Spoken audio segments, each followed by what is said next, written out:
Welcome to The Exhale, a podcast for ambitious women who are ready to stop running on empty and start leading from a place of calm, confident clarity. I'm your host, Marina Kay, executive coach, breathwork facilitator, and founder of Women Who Breathe. And each week, we host conversations that make women's lives easier. We help women end cycles of burnout through holistic health and leadership coaching. This is your space to slow down, take care of yourself, and remember who you are underneath all the doing.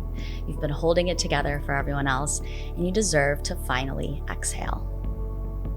All right. Hi, everyone. Welcome back to the next episode of the Exhale podcast. And I'm so excited about this one. This is a little bit of a spicy topic for me and something that's not often talked about, but I'm super excited to share this information with you guys because I just think it's so important. We're going to be talking about male fertility and sperm health. And I'm joined today by my friend Camryn Novak, who is the co-founder of Ties, which is a brand new supplement for male fertility based here in Austin.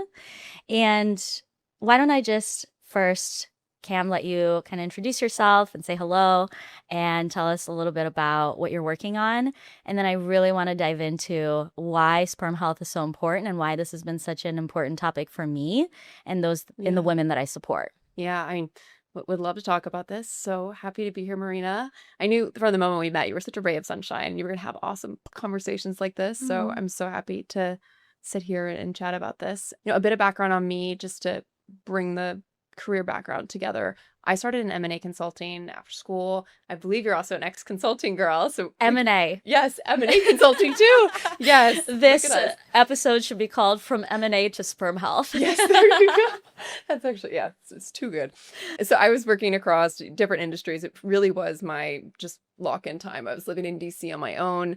My now husband was living in New York and we were doing long distance and I was just fully working, really focused on the consumer space, life sciences. This was my first little inlet into consumer as well, and a lot more of what we're doing today, but was working in the beauty and personal care space, really focused there. I left that job to work in sports investment. My background, just growing up, I played soccer my whole life. I played at the University of Notre Dame, huge passion area for me. So working in sports investment was this connection between the investment background from M&A and then sports. And I was working for a company that worked with ownership groups of clubs and worked with them on purchasing different clubs and different investment strategies there. And I was leading our women's sports side. And I will say that was probably my first toe dip into smaller companies and of more of a startup feel and also emerging industries, and certainly very different than what I'm doing now. But there was this precipice of working on something that needs a bit of convincing maybe, or needs like, it is a bit early in the market. But it was during that time that my husband, Luke, and I started thinking about starting a family. And this goes into Ties and what we're building now. But it really wasn't anything where we wanted to start a company together or we're thinking, hey, what can we bring to the world? It really was a gap that we felt that we decided, okay, we actually need to make this for ourselves, for our friends, for our family, and for others. And that was as we were planning, I started to think about everything on my end. I was actually on a webinar in my consulting days, and a private fertility clinic came and talked to us. And you get this, we were all project managers, and they were telling us, hey, you are such planners in so many areas of your life. Why aren't you thinking about your fertility? Yeah. And that hit me like a truck, just to think about, yeah, I guess I have always left this up as this big question mark in so many areas. We spent so much of our life trying to not be pregnant. I have not thought about what I need to do to get pregnant, what I need to be checking off boxes now, even if that's 2-3 years away. And that framing stuck with me for a while. And that was when we got into Ties and talking about, hey, as I'm doing all these things, as I'm meeting with my OBGYN, as I'm taking prenatals, as I'm reading books, as I'm listening to podcasts and looking into all these things I should be changing about my diet, my lifestyle, Luke asked, hey, is there anything I should be doing? And that is what brought up Ties. And I'll pause there before I dive into everything around Ties, but that's how we got to today, is building a company together and bringing this all to life. I think it's first so cool and so brave to do this with your husband, Luke, and to really be diving into this area that neither of you really has a medical background. It was really just something that you found to be a gap as you were thinking about your own family planning process. Yeah. And I just love that. First, I love entrepreneurship for that reason, right? I think it's so brave. And so, I don't know, it's just like trailblazing. Let me be the person to solve this problem that I see in the world. I love that. And yeah, a little bit of my backstory. please. with this topic. So you and I went on a walk back in November at this point, right? Yeah. And we talked a lot about the work that I do with women and women's fertility. And then you started to mention what you're working on. And it was this light bulb that went off for me. And I had thought about male fertility and sperm health leading up to that here and there. Obviously, my focus is on women and professional women and fertility and stress management and like preserving our health as we build great things. And that conversation started to unravel this thread in my brain that really culminated towards also the end of last year.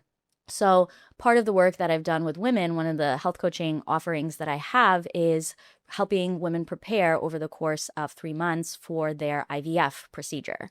I've done this with several women now, and with one of them, I actually went with her to her procedure. So it was this full circle moment from us really getting together at her home, going through her supplements, going through her personal care, right? Talking about plastics, all of the different factors that impact female fertility, and then supporting her throughout the 3 months, understanding what the current process is around, right? Injecting hormones at home and just what that looks like now, and then actually going in person with her. And afterwards, it was just such a first big investment, big emotional moment, right? She had so much come up for her during that journey.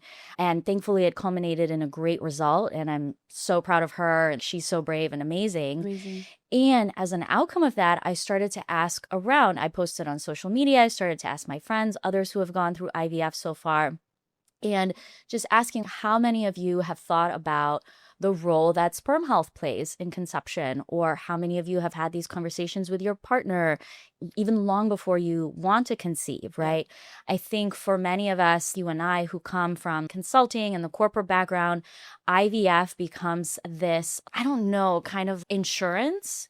Right. And of course, it's not available to everyone and the costs are super high. So it's still very much, something that's only available for a small fraction of women even. But we think of it as something that's going to help preserve our fertility. And still, most of the benefits that companies offer, most of the conversations, the webinars, right, that companies offer are on female fertility. And then when I posted on social media, and I polled people, it was 90% no. I haven't thought about this. I don't know much about sperm health. No, I've never considered it. No, I've never had the conversation with my partner. And that got me first really passionate about this, a little riled up. I'm a little bit of a rebellious person where I like to go after things that are maybe a little bit more not talked about, or maybe there's some shame around them. I love kind of excavating that and bringing it to light. And at this point, right, it's been, let's just say, 6 or so months since me really speaking more on this and incorporating it into my content. I would go so far as to say that sperm health is women's health, because I've seen so many women go through the IVF process with good or bad outcomes, or, outcomes they wish were different. And no one talks about the male factor in conception. And I think that sperm health is women's health, because if we start talking about it, it takes pressure off of women. We know that stress plays a huge role for both men and women in conception. So when it actually comes time to fertilize an egg and carry a pregnancy to term, a lot of that pressure can also hinder the outcome of a healthy pregnancy. So I'm just really passionate about how do we distribute that pressure away from just women, and recognizing that it's 50-50, right? An egg contributes 50% of the DNA, a sperm contributes the other 50, and it's two people coming together.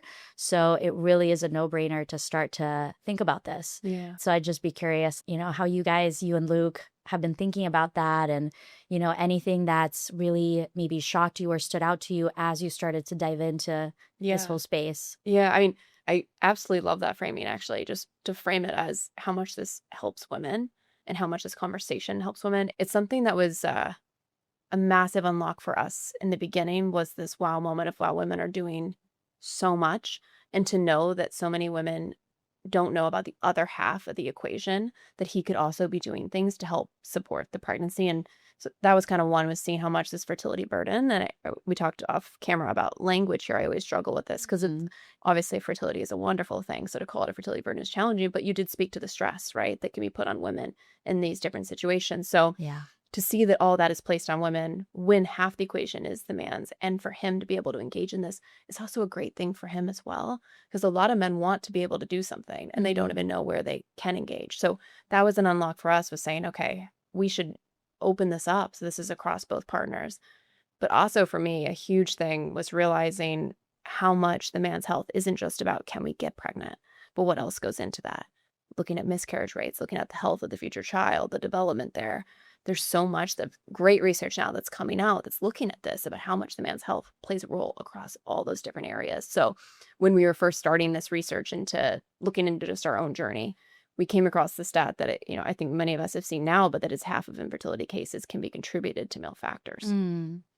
That Wow. stopped us in our tracks to say, wow, if this is the case, why am I the only one doing something? If this is the case, why is that how it is for so many couples?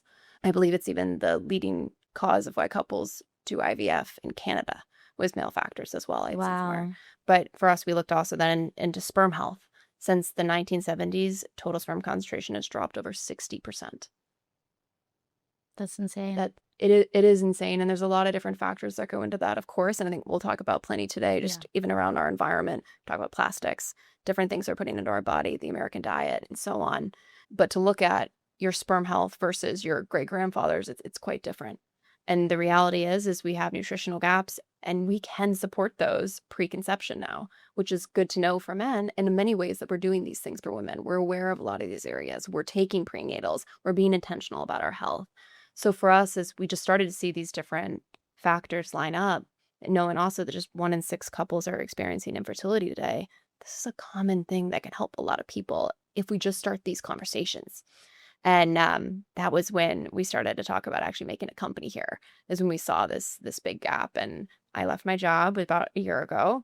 Luke joined me as well a few months later, and we've been lucky enough and grateful enough to work with Luke's previous company, Human Code. They're a health and wellness investment group here in Austin, and their founder, Jason Karp, is our board member now and great advisor to Ties. And we built this company up and built a supplement. And you mentioned as well, for us to start this, even as not doctors, we knew our number one priority was, let's get some amazing doctors to help build the formula here, and we'll do all the groundwork. And it's been an amazing blessing to work with some incredible doctors. We have 4 advisors that have worked with us across urology. We have a fertility dietitian as well that works hands-on on the diet side. We have a integrative medicine doctor and another doctor that's focused in emergency medicine and men's healthcare. And to have these different perspectives was a huge priority for us, of saying we don't want everyone to have just the same background. We want to make sure that we're getting a lot of different perspectives on where sperm health is at, what goes into a supplement that can actually support men's health. And that process it was a long drawn out process, I will say, getting that formula up and going, but it was fabulous to know that we had such a diverse perspective going into the formula itself. And then Luke and I can handle the marketing and the story and getting everything else out there. Wow. So just to circle back on what you said, 1 in 6 couples will experience infertility today, and as high as 50% of those infertility cases could be attributed to male factors. Yeah. That, I think, I didn't know this. Yeah. I think most people don't know this. Most women don't know this. I think most women going through IVF don't know this. Yeah. In general, I think that's such an important stat to highlight. And something that you and I are super aligned on is this conversation around, it's not a problem. Male fertility is not a problem. Men aren't a problem. Women aren't the problem. There's factors that go into this goal that we have of conceiving a healthy child. And for the longest time, for some reason, we haven't been focusing on the holistic picture and all of those factors. So I also love that when we did our prep call, you mentioned how many men want to be involved. Yeah.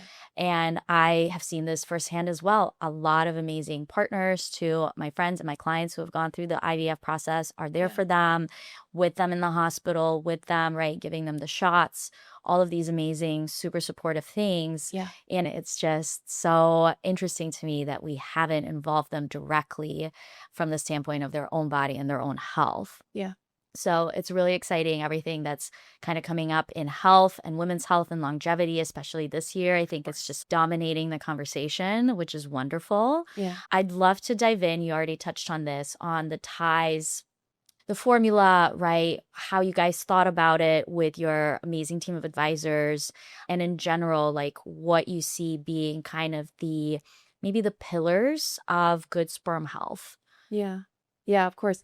And even just one thing on what you were saying there around how it feels like there's so many men that want to engage but can't, I think, or didn't know how to. I think another area we've seen as well is how much a lot of men are actually going through this and are aware of it, but don't talk about it. And so this word really isn't spreading because it is more of a traditionally taboo, not talked about area. When we were building our formula and we were actually meeting with some partners, it was a group of 6 men at the table and then Luke and I, and we were sharing what we were building and why we wanted their support in doing this and wanted their advisory support there. And every single man went around the room when they were doing their introduction and actually shared that them or their partner had trouble conceiving or had some specific focus on fertility that they had never talked about with this group until now. And for it to be able to prompt this conversation and then have them all share that it was a goosebump moment for me of realizing this is impacting so many people, but the conversation also isn't there. And so it's not spreading to enough people to know what to do about it, but it's impacting so many people. So on that front, with our partners and what we were doing, we realized we really needed to look at all aspects of sperm health. And as I mentioned, we had these amazing doctors that have helped us in this formulation. We really leaned into their expertise on what they've seen with their patients, what they've been prescribing, what they've been telling their patients to do, and then working to get that all to come together with an amazing R&D lab that we worked with that also goes into how we can get this all into a supplement, into our capsules, and in the most bioavailable form so that it really is working for them and that you're actually getting the benefits of a supplement versus just what label claims are. And that was amazing for us. The R&D lab we worked with some of the biggest names in supplements, and we were honored that they felt this mission and wanted to work with us from the start. Amazing. But for us, a big focus for sperm health, you want to look at your motility, your morphology, the vitality, concentration, and then also DNA fragmentation and DNA integrity.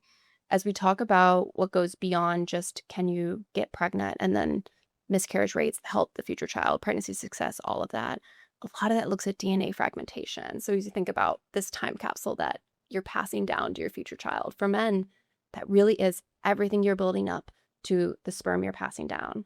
And it's kind of amazing to think about it in that way. I think in some ways men have a great opportunity with this 3-month of a sperm cycle to be able to prepare and make sure you're the healthiest version of yourself for that time capsule. And so for us, we made sure every single ingredient had clinical research behind it at the dosages that we are including them in to support sperm health on at least one of those parameters.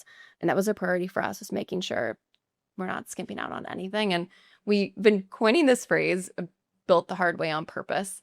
There are certainly some corners we could have cut, honestly. And we truly didn't. Yeah. It was a very complicated process to get a lot of it off the ground. Yeah. But because we wanted to make sure that everything that went into this was the best forms possible at the dosages so that they needed to be, and all clinically backed. And our doctors were completely committed to that mission with us. And so was our R&D lab. And so it was great to have that team bring it to life in that way. Something important you touched on is the 90-day sperm cycle. Yeah.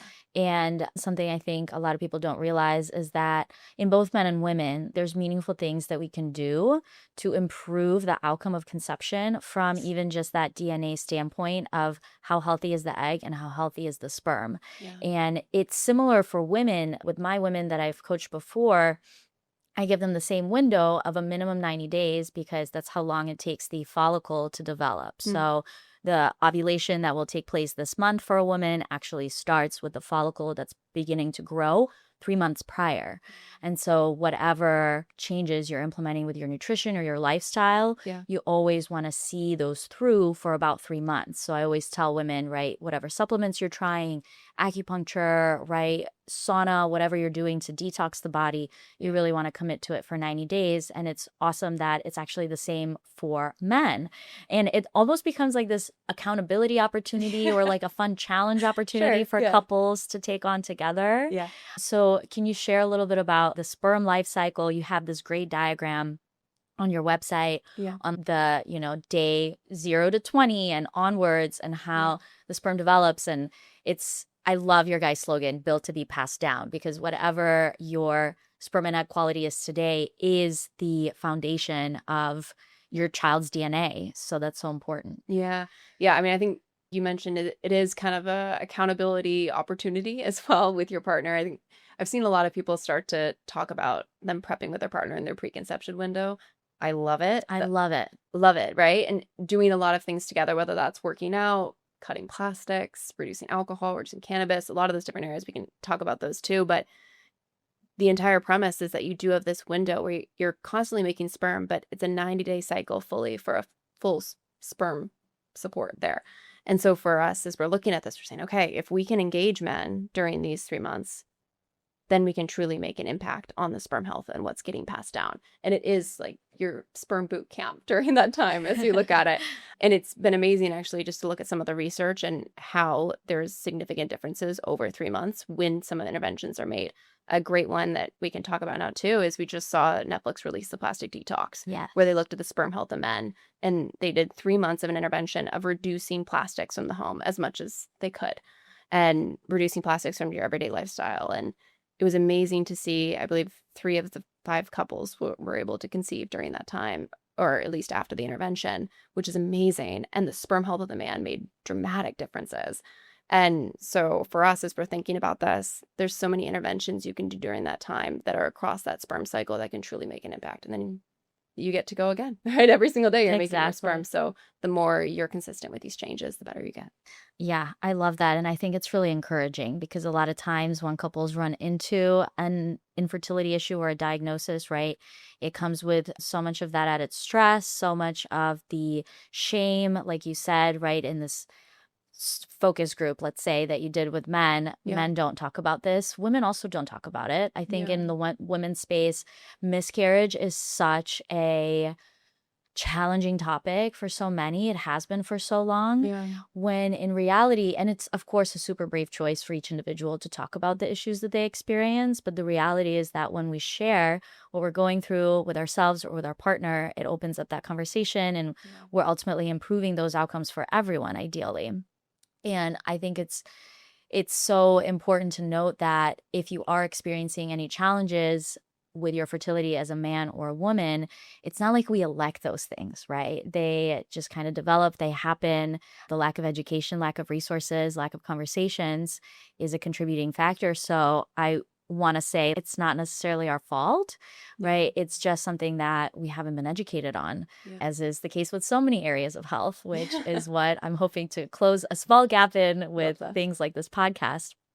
And I love this thought about being proactive versus reactive, right? I saw the word proactive on your site so many times, and I think it's really smart for us to think about fertility in this way, so that basically what I see happen a lot is when we're ready to start family planning and start that journey of conception, we haven't really done a lot of pre-work. There's a lack of education, and then we start to run into the challenges and issues, where in reality, if we can get ahead of it, it could lead to so much less stress, so many fewer issues around disconnection between partners and couples. And so what would you recommend as far as being proactive? How far out do you recommend that men start a supplement like this? Is it really just something if they're actively thinking and trying with their partner over the next couple of months, or what would you guys say? Yeah, and it's a great question. It's one we commonly get too. I think it's one of those things where as we were building the company, this is when we saw, wow, there really needs to be a complete reframe around this, is as we talk about consistency and how that compounds, that it really isn't just 3 months before. It certainly isn't just 1 month before. There's, of course, benefits over taking something, making life changes over just a month. But as we talked about, the sperm cycle is 3 months. And I think the average couple, it takes 6 months to conceive is what I saw. And So for us, as we're thinking about that, you want to be doing something for at least 6 to 12 months, honestly, for a true intervention. And that's kind of the range we recommend. For some people, that really isn't feasible. And they just decided recently that they want to have a kid and they're going to do that. That's okay. There's still things you can change. There's no blame. There's no shame in this, right? But the longer you are making these changes, the more impact you are going to see. Luke and I are in this phase. That is why we built this company, is thinking about how are we engaging in our preconception period? How are we planning? We are planning about this for around a month, or excuse me, around 12 months. And thinking about doing like up to a year of all of our prep, making these changes. And that's really where we've seen a lot of the research too, is the longer you're doing this, the better impact it has on both of us. So, yeah. And the good news is that with prenatals or with ties or really anything that you're doing for your fertility, it has an impact on whole body health. I always tell women that, right? This isn't something that is super niche and specific for just your sperm, right? You know, in your formulation, I know you have CoQ10, which is also something that I recommend women take. And prenatals have a lot of CoQ10. Yeah. And so our body benefits from certain building blocks that are good for so many different areas of health. CoQ10 is also good for heart health, for example. So it becomes a little bit of a no-brainer to me that you would be doing something like this. Yes, it's for your fertility and for the specific journey that you're on, but also it's probably going to benefit a lot of other areas of your health as well. Yeah, I think something that we've been looking at with one of our medical advisors, he's very passionate about how sperm health is really a signal of the rest of the man's health, and how we really should be doing more semen analysis, honestly, at people's general checkups, because it's an indicator of a lot of things. They've talked about sperm health as the sixth vital sign and how we're focusing on that. And it truly is. It's a signal for how a lot of other things are going on. Just recently, I believe, a study came out that was looking at how sperm health and infertility in a lot of ways, based on the man's side, has been an indicator later in life of different types of cancers. And what they were looking at was truly not just infertility causes cancers, but how your sperm health is a signal for other things going on in your body. So as we're looking to help support your sperm health, it's supporting your overall health in so many ways. You called out CoQ10, we have our carnitines, a lot of other antioxidants that are really focusing on just reducing oxidative stress within your body, which is a great thing for your health overall. So those are really our power movers in there, as well as that CoQ10 and the carnitines to help make that impact. I love that. And the other case I'll make for, you know, what you're making is the fertility journey can be really expensive for a lot of men and women. And being kind of intimately involved with this with so many women and understanding how much they're spending and everything that goes into it, not just the IVF cycles, but many of them choose to do acupuncture, obviously go to seek out stress relief options and the prenatals and all of it. If you think about the amount that a woman will spend on her fertility journey, something like ties for men is such a doable investment.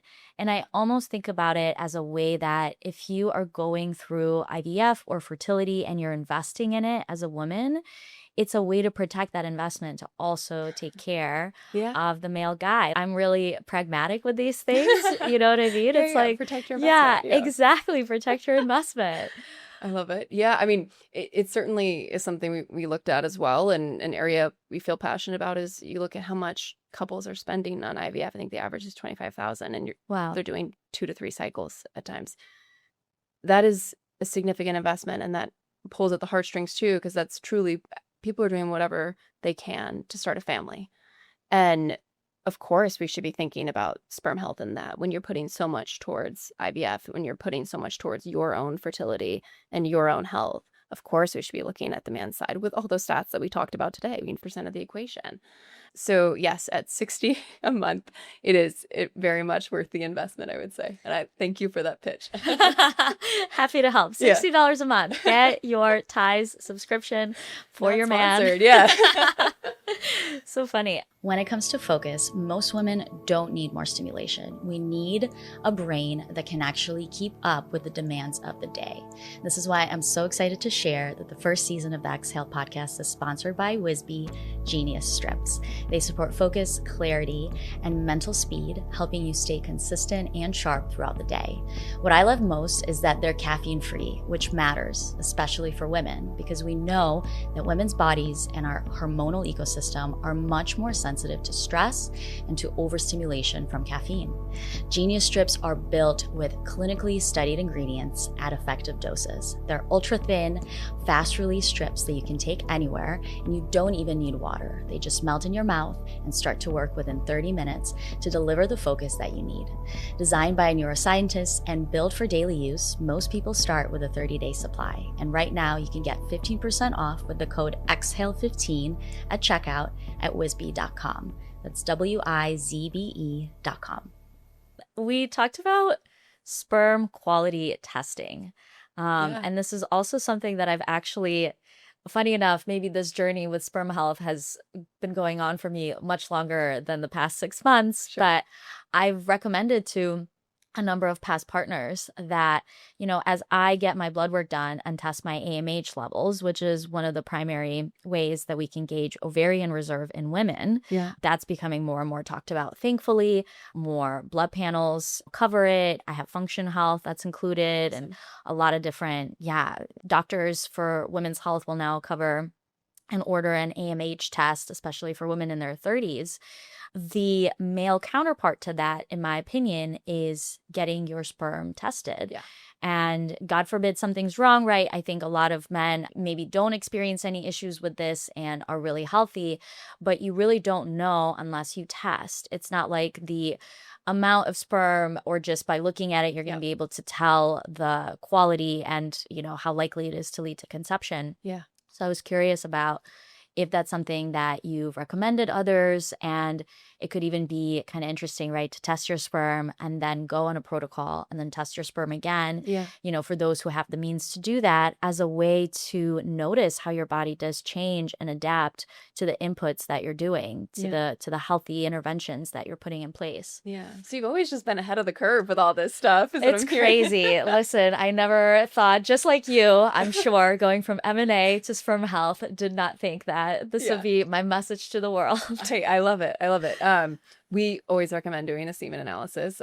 In fact, even with our product, we recommend people doing semen analysis before and after so they can see the impact for themselves too on their sperm health. I think it's a great baseline just to understand where you're at. And like we talked about with total sperm counts decreasing 60% since the 1970s, it's good for all of us to check in on our sperm health, even if we seem like everything is healthy. And like you pointed out, there's no marker where if you have semen, you're fine. There really is a lot of different factors around sperm health that a lot of now great semen analysis will look at. You're looking at your count, your motility, your morphology, which I'll pause on that one. A big thing here, right, is just not all sperm are shaped the same. And if they are not shaped correctly, they are not going to be able to fertilize the egg. So we look at morphology. If there's a misshaped sperm, that is going to hurt your fertility chances as well. So that's something that a lot of people don't look at as well as, oh, my count's fine. There's certain other areas we need to look at. And there's a lot of tests now that also test DNA fragmentation and looking at that DNA integrity. And those are when you're going to probably see a pricier test is when they're testing that last marker. However, that's also a great indicator of what you're passing down. And DNA fragmentation is a huge factor that we're looking at different developmental impacts on your children, pregnancy success rates, and so on. So I absolutely recommend it. It's something Luke and I have already done to make sure he's in a good place. That's something we did at the beginning of this process. We're testing every 3 months to see where he's at. And it can seem kind of awkward at times to start to go in and do that. There's plenty of at-home kits too, where you truly order it and you can test at home. You get your results at home. I don't believe that one has DNA fragmentation, but there's others you can do with partners like you mentioned. Yeah. And so to just outline those, so the tests for semen analysis look at sperm count. So obviously that one's pretty self-explanatory. The amount of sperm motility, how they move, sperm shape, morphology. Yes. So how healthy is that individual's sperm and how likely is it to lead to a healthy implantation? And then DNA fragmentation, which is this last one that's maybe a little bit more recent that we're also testing for. And I think to me, that's really cool to understand that, because these are the building blocks of your children's health. And I think we're living in the coolest time. I think this is an amazing time to Yeah, be yeah. alive. And yes, we're up against a lot of different health issues and chronic conditions, but we're also solving so many of them. Like there's so much cool technology that's coming out all the time. Yeah. And hopefully by having these conversations, it brings the costs down for people Definitely. to do some of these things and get them Yeah. done. Yeah. Yeah. I'd love to talk about some of the lifestyle factors that also go into the picture of sperm health Yeah. for a man, because a lot of these are actually similar for men and women. All bodies are impacted by different things like smoking and alcohol and stress in really similar ways. But you have some great information that you've kind of accumulated through your team of advisors that's on your website on the Yeah. journal page. So I'll just kind of go through these one by one. And I got some questions also from my friends in the audience around what else they want to know about. Yeah. So the first one is we already talked about plastics. And among my group of friends, that the plastic detox documentary on Netflix, I think it's rightfully so sweeping the nation. Yes. And let's talk about that, the role of plastics and what you've seen in the research around what role do they play? How do they impact male health? And then what can we do in reducing plastics? Yeah. I mean, the movie's amazing, and it certainly maybe not uplifting in the sense that it's scary in a lot of ways, but to see the impact that their intervention had was incredible. If anyone has not seen it, I absolutely recommend it. We had the pleasure of sitting down actually with the director, Luis Cehoyos, to talk about the process, and as well as the couple, Eric and Julie. We've sat with them as well. And Amazing. talk with them. So Eric is one of the couples absolutely that amazing. conceived, right? Yes. So with the documentary, they took 6 couples that had infertility. They Yeah. put them through the plastic detox, and then 3 of the couples got pregnant afterwards. Yeah. I would love to hear that conversation with one of Yeah. the couples that you had. I will say the intervention was all driven also by Dr. Shanna Swan. She's been studying sperm health for years. She's been one of the leading voices who's been sounding the alarm on just how sperm counts are going down. Reading her book, Countdown, actually was another part of our research as we were building ties and realizing, okay, we actually need to make a company here because of Dr. Shanna Swan's work. So Louis brought in potentially the best doctor possible to lead this intervention looking at plastics. So yes, they worked with these couples. They removed plastics from their life, whether that was plastic water bottles, the cutting boards in their kitchen, your toothbrush, your deodorant. It is kind of crazy if you start to look at how much plastic's in our life. Yeah. And it was amazing to see. They looked at their sperm health before and after the 3 months, and then to actually see results of conception and live birth was amazing. And to see these couples at the end, I mean, you're watching this movie and it's concerning, and you're seeing all these stats about how plastics are everywhere. There doesn't seem to be an end in sight of plastic production and its inclusion in our life.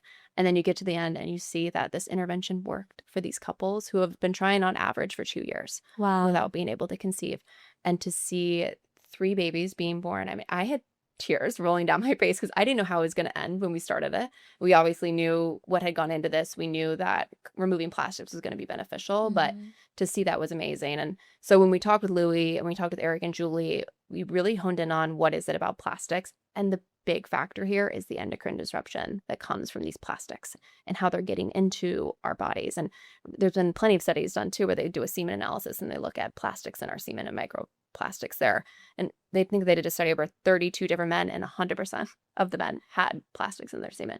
Wow. Which is crazy to think about what we are passing down to our children if that's what's going into our sperm, right? And so the endocrine disruption side is what is actually even impacting genes and our DNA that we're passing down. And it doesn't take much to make those changes. So it really is interesting to see how over the past 50 years of plastics coming into our life, much more than any other time in history, to see how that's starting to impact child health and a lot of the things that we're seeing today. And that's the conversation that the plastic detox was starting. And so when we think about the time that we're in right now, and you're talking about we're uprooting so much of conversations that need to be happening, this movie is coming at a great time to alarm and alert people to think about what we are putting in our body, what we're touching, what we're consuming, and how that impacts fertility and what we're passing down. Again, I think there's a great accountability challenge here. Maybe there's something here for us around couples Okay. and preconception challenges. I'm a big goal-oriented person. I love Yeah. checklists. I love checking things off. It just makes me feel really good and motivated. And doing it with a partner, I think would be so fun. So there's two ways to look at this, right? One way is plastics are everywhere. This is terrible. I don't want to think about this. It's like we're surrounded, right? Food and water and Totally. coffee and everything. And then the other way to look at it is like, okay, but we have so many different things that we can now do, right? You can bring your to-go cup, a metal cup, anytime you get your coffee, right? Yeah. And you could be like, hey, babe, did you pack your, to-go cup today? Yeah. Like, did you remember to do XYZ? Did you get, a sauna session and whatever it might look like?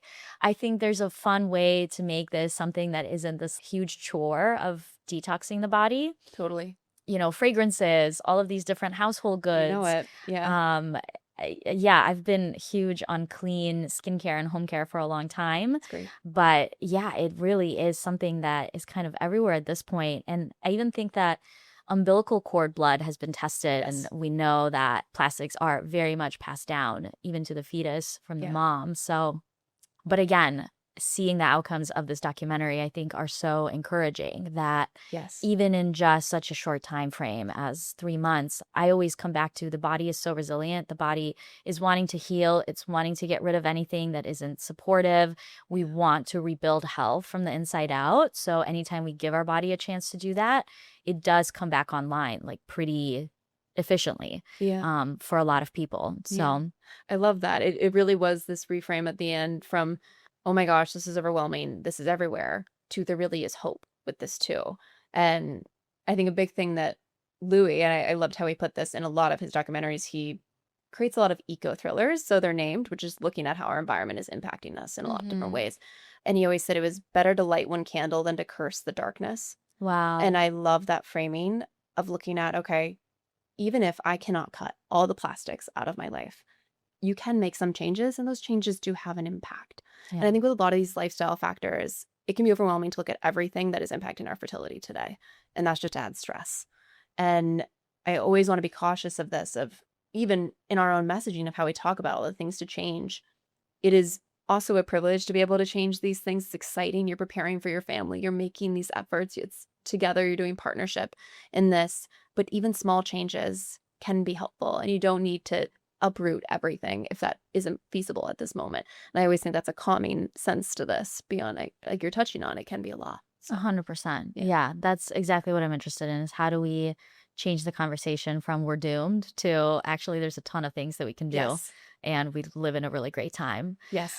I would also love to talk about the role of stress and what you found with your formulation, right? You mentioned oxidative stress being so important to Yeah. address that on a cellular level. Yeah. And also super great tie-in with breathwork. Great my tie-in. my world. I did Yes. not think that you were going to bring that up, and then I read the blog, the journal on your Yes. website, and sure enough, one of your advisors was recommending Yeah. breathwork as an intervention for stress. Yeah. So yeah, let's talk about the role of stress on male health, and then Yes. some of the things that could be supportive. Yeah. It's one of those things, right, where it seems so intuitive to all of us that reducing stress helps our health. But there have been so many studies, even just looking at how oxidative stress impacts sperm health. And as you mentioned, we were talking with one of our advisors, Dr. Dahmer. He's the head of integrative medicine at the University of Arizona. And he is very focused on how we can look at root causes of different things. And we were talking with him specifically on fertility and men's fertility. And he's been fabulous in this sense. And he absolutely brought up breath work as one of the practices that he recommends as you're starting to want to reduce your stress, whether it's for fertility or just life in general. That was absolutely what he dove into. But we've seen how this oxidative stress has really impacted sperm health in the DNA fragmentation sense. So what you're passing down, how you are supporting your child's health, that a lot of that is contributed to stress.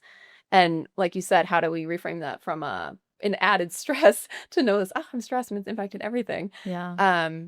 But it really actually is an opportunity that stress, sleep, a lot of these more seems intuitive factors in our life truly do have a helpful impact if you're intentional about them and you're working on your stress or you're getting more sleep and investing in that as well. Yeah.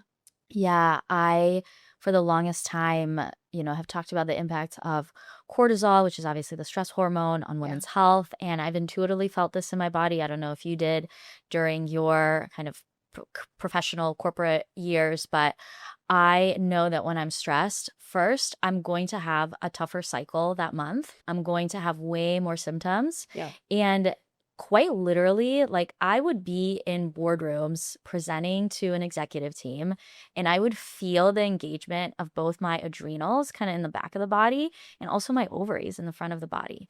And I know that not everybody has like that level of body awareness, but it's important to note that first, something that I've been looking at is at the end of last year, there was a study that came out actually showing that our sympathetic nerves, those responsible for stress, actually connect all the way down to our ovaries. And so stress ages the ovaries more. And I'd love more research on this for men as well. And that was a Yeah. really small study. So, that's not some sort of end all be all Sure. conclusive option, even for women's impacts with fertility and stress. But the testes and the ovaries are the same organ in the body, right? They're both gonads. That's the category of the organ. And so I'm sure that if ovarian health and aging is impacted by stress, so is testicular health. This is one of those things that as you go on a fertility journey, you might also be protecting yourself from all sorts of other conditions 100%. and cancers and Yeah. male later in life Yeah. conditions that we don't even know about Yeah. that early on. This is my pitch for this is whole body health, and it's important Yes. regardless of if you're conceiving or not. Yeah. I love it. Another important point that I saw on your website was testosterone. And maybe for men who are listening to this, which hopefully there are many that have been shared this episode with, Yeah. the role of testosterone. And if anyone goes on TRT, the article on your website is so potent. It says testosterone replacement therapy for men is similar to birth control in women. Yeah. Can you speak to that a little bit? What's happening there and what men should be mindful of? Yeah. This was certainly one of our biggest unlocks as well around how certain things just haven't been communicated to men. And the role of TRT in fertility is absolutely shocking. And the title of that article saying that it can be male birth control is not even to be alarmist or punchy. One of our medical advisors, he's a urologist. He was trained at the Cleveland Clinic in fertility care for men. And he described TRT as essentially male birth control, and that it was even at one point studied as such. Wow. Because basically exogenous testosterone shuts down your natural testosterone production and stops your natural sperm production. So if we're looking at that, it's crazy to think that so many young men are actually on TRT and are not aware of the impact.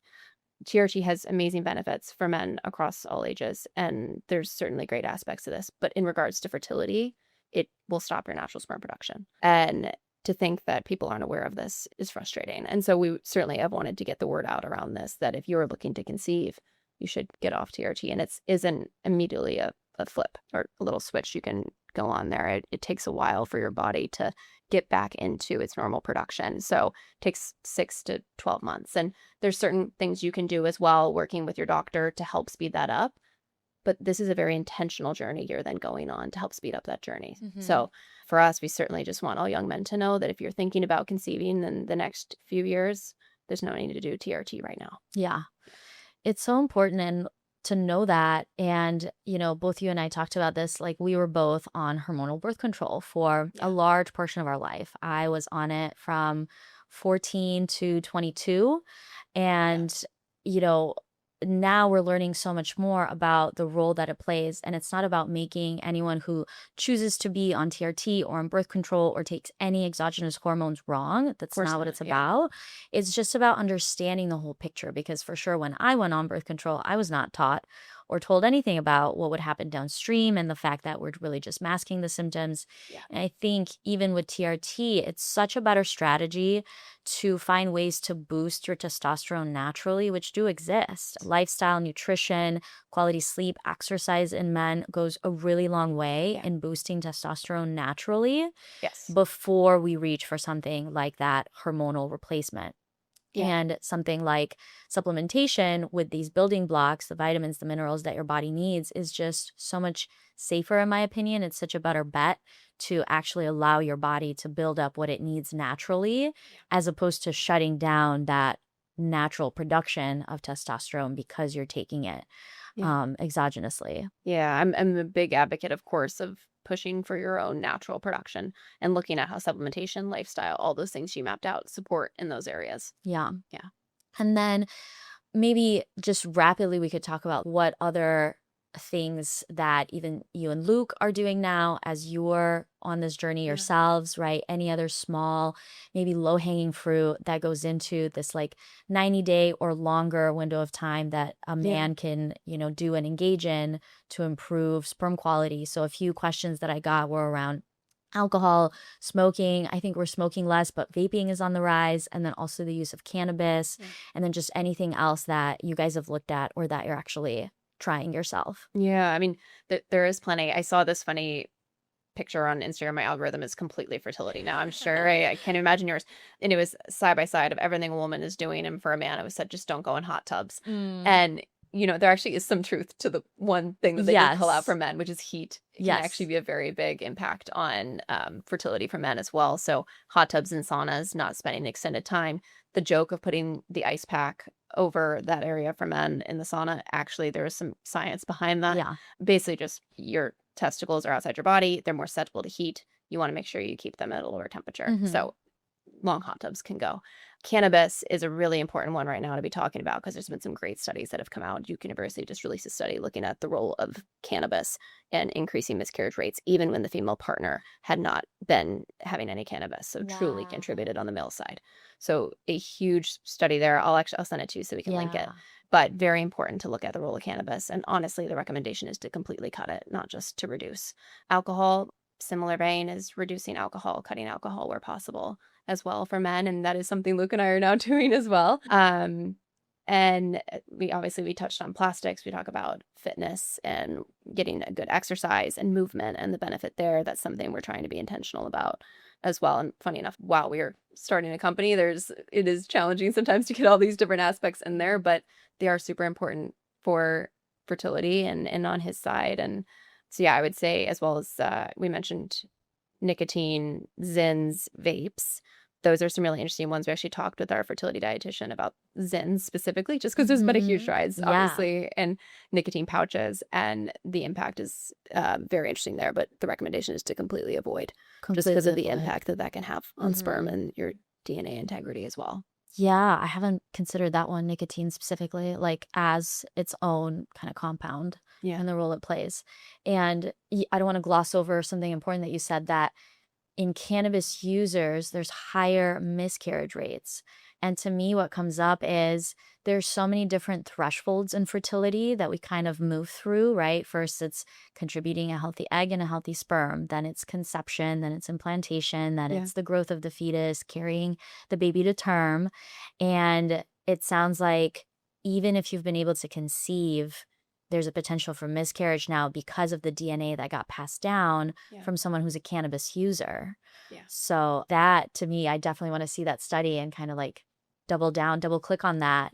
Because even if you conceive, of course, there's male and female factors that are responsible for miscarriage, which goes back to the whole bill to be passed down, which I think is brilliant marketing on yours and Luke's part. I think the whole branding is so genius with this just whole proactive conversation, and these are the building blocks, right? It's not just about getting to conception and implantation. It's also the quality of the DNA of the fetus. It's great to see a lot of these new studies coming up. There's another one that just came out looking at how the father's fitness and his working out as well impacts what he passed down. I'll also send you that one. Yeah. I love that. Built to be passed down. That's just so good.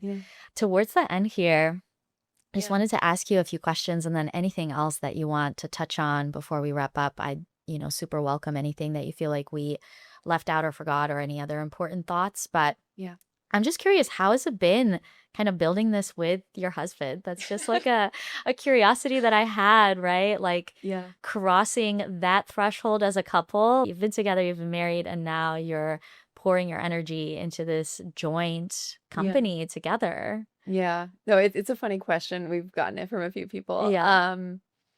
I Something I've always loved about Luke is we balance each other out in a lot of ways. And we first met actually studying. We were both studying late in the library, and he came in to talk to me. It was literally our meet cute. I Um, love that. but I do think we've had similar visions for things that we want to do in life and share similar ambitions in general. And so building a company together, we're very, very aligned in a lot of ways. And it really is partnership across all areas. So going from our marriage and then also the company, it all kind of blends together. And maybe some people would look at that and be concerned about that. But to be honest, I absolutely love it. I mean, we're having a great time being able to just dive into all this together. There's no one who will give you more candid feedback than your partner because you know it comes from a great place. And I think it's been really great how quickly we've been able to give each other feedback, be able to iterate very quickly together because there's just no ego in the room because it's the two of us. Whereas there might be some kinks you might need to get through with a new co-founder or something in that sense. But, everything we're doing is for the betterment of the company. Everything's coming from a great place. And we're able to just know, hey, I'm good at this. You're good at this. Let's lean into those areas. It all comes quite naturally because it's like the rest of our life. So it's fun. There's certainly plenty of pillow talk. You're iterating while you're showering, while it's brushing their teeth. It all goes together, but it's been great so far. It's so cool because you are a couple on a fertility journey that is in business together, creating a product for other couples on a fertility journey. So it's like very full circle. It's very naked in a lot of ways too, right? I mean, Yeah. it is something that was daunting at first to talk about because we knew we were going to be so transparent on our own fertility journey with this, and that can be intimidating. But I see the net benefit as something that, I mean, you talked about how great it is for people who are able to share more about their journey because it makes people feel something where they are able to relate it to themselves. We want to do that with this. So Mhm. we'll be bringing people along the whole journey of the company, the fertility side, all of it. I So love that. That's amazing. yeah. One of the last questions I have is intuition is just so important in the work that I do. I'm curious as you think about your own intuition and bouncing this between you and Luke in the early days, what told you? How did you know that this was what you guys are meant to do and focus on? Yeah. I think we had so many signals early on that this was meant to be more than just us diving into the research on our own and building, 7 supplement plan for Luke. I have a great faith in God and his journey and Mm. his plan for us. And as we were engaging this, I truly believe it was God's plan. There were plenty of signals to me as well of saying, okay, this is where we are meant to go. One being even just this partnership with Luke's previous company. When we started building ties, we had this idea of where we wanted to go with it. We didn't know to what stage we were going to take it. And Luke had talked with our now partner, Jason Karp, and told Jason his passion for the space and what he wanted to do. And Jason said, I am an executive producer of the Plastic Detox that's going to be coming out looking at fertility and plastics. Luke was like, I actually did not know that. So But there was serendipitous. this great partnership that was there. And honestly, there's been so many other conversations like that one where we've realized people in our life who have been very passionate about this and have wanted to talk about this. Partners where, I mean, honestly, a lot of our calls get emotional at how much this conversation needs to happen and how it resonates so much with them. We've sat down with advisors where we're talking about fatherhood and the role that men are playing, and they're tearing up saying how much they want this conversation to happen. And there's so many moments where you just feel like this is what we're drawn to do, this is what we're called to do, and there's something here that we can actually make an impact beyond just making a good company, and that resonates so much. And so as far as intuition, I think there's been so many sparks, and it's certainly daunting to take something on like this, but it's something we believe in so much. I just know it has to be in the world. I love that. That's Yeah. amazing. I love how sometimes we're just so guided by serendipity and it becomes such an accumulation of these moments that you almost like can't not do it. Yeah. So that's beautiful. Yeah. Do you feel like that? Oh, absolutely. Oh my gosh. I feel so guided on my path of the past 6 years in entrepreneurship and coaching and health. And similarly, I have no background in health other Yeah. than the background that I've acquired through my certifications. But Totally. it's really something that I just have been asked to keep leaning into, like by clients and by others in my life. So yeah, I think it's interesting how life prepares us for these exact situations that we're meant to lean into. Yeah, so that's beautiful. I'll wrap up with just anything that we might have forgotten, or just anything that you want to leave anyone who's listening with. Maybe if it's a couple that's been trying to conceive, or someone who is on that journey, even individually, and is really kind of diving into all of this, any words of encouragement or anything that you would want to leave someone with? Yeah. Well, I think you mapped all this out beautifully. So nothing missed. I would just leave with this sentiment of this built to be passed down messaging around. There really is something quite beautiful and almost a privilege in being able to prepare and to be able to think about this time capsule that you're passing down to your kids. And that goes for men and women. And so for the partners, when you're looking at your male partner and what you would like them to do, or for the men that are listening to this, it truly is an opportunity for these 3, 6, 12 months to prepare to be the healthiest version of yourself for your kids and your family that you're building. And I think that's an amazing thing that we have the opportunity to do so. I love that. Yeah, looking at it as a huge privilege. Yeah, I think of it that way, to think right now this is this phase of time for Luke and I, and the changes we're making is truly investing in our family and the rest of our lives with them. So that's beautiful. yeah. I am going to leave you with a few things. So you get one of our sponsor products by Wisby. They're the sponsor of the first season. Both me and the founder of these focus strips are passionate about reducing caffeine, especially in women. So they're focus strips. You'll have to let me know how they feel when you try them out. And then we'll link everything, in the show notes about ties. So the website is allourties.com and All Our Ties on Instagram. Yeah. And I'll be sure to link any of the research studies or anything else that we cover that feels relevant in the notes. Sounds great. We'll do a Marina code too after this. Oh, amazing. Yeah. Can we do a ties discount code? We can. Absolutely. Let's do that. So if you're listening, that'll be somewhere in the notes. Marina 10. There you go. Amazing. Yeah. Done. How great. Okay, perfect. So exciting. Amazing. Thank you so much for what you and Luke are doing. It's such a pleasure to getting to know you here in Austin, and it's just so wonderful to have you on. Thank you. Thanks for these conversations. Thank you for tuning in to the Exhale podcast. If you love this episode, share it with a friend and leave a quick review so other women who deserve to know this information can discover it. If you've been searching for resources to support your health, hormones, and stress level, you'll find the information to join our Austin-based or online community in the show notes and at womenwhobreathe.com. You can also find us at the.exhale.podcast on Instagram. The community is for smart, successful women who want to recharge, and you'll find courses, recordings, and live breathwork sessions. It's open for women from all over the world, and I hope to have you breathe with us soon.